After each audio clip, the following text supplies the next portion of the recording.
అందరికీ వందనాలు. ప్రాఫిట్ గారికి వందనాలు. ఫస్ట్లీ నేను దేవుడిని క్షమించమని అడుగుతున్నా అందరి సమక్షంలో. ఎందుకంటే లాస్ట్ టైం నేను ఏప్రిల్లో ఇక్కడికి వచ్చా, అంటే ఫస్ట్ నుంచి వస్తా ఉన్నా, జాబ్ నిమిత్తం బయట ఉంటా.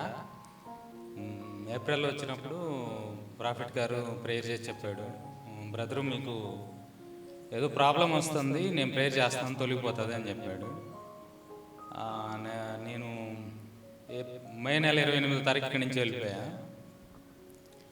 వెళ్ళిన తర్వాత జూన్ 22వ తారీఖు మధ్యాహ్నం ఒక చిన్న ఇన్సిడెంట్ జరిగి, నదిలో వర్క్ చేస్తూ ఉంటాం మేము, బోటు ఇన్సిడెంట్ జరిగి చనిపోయే పరిస్థితి వచ్చింది.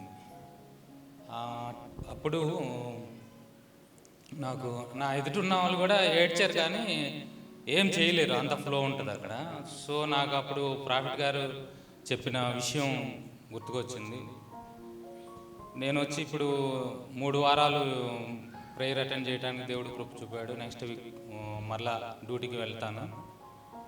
ఫస్ట్ వీక్లోనే చెప్దాం అనుకున్నా, ఎందుకు మరి అలాగే కూర్చొని వెళ్ళిపోయాను. అందుకే దేవుని దగ్గర క్షమాపణ అడిగాను.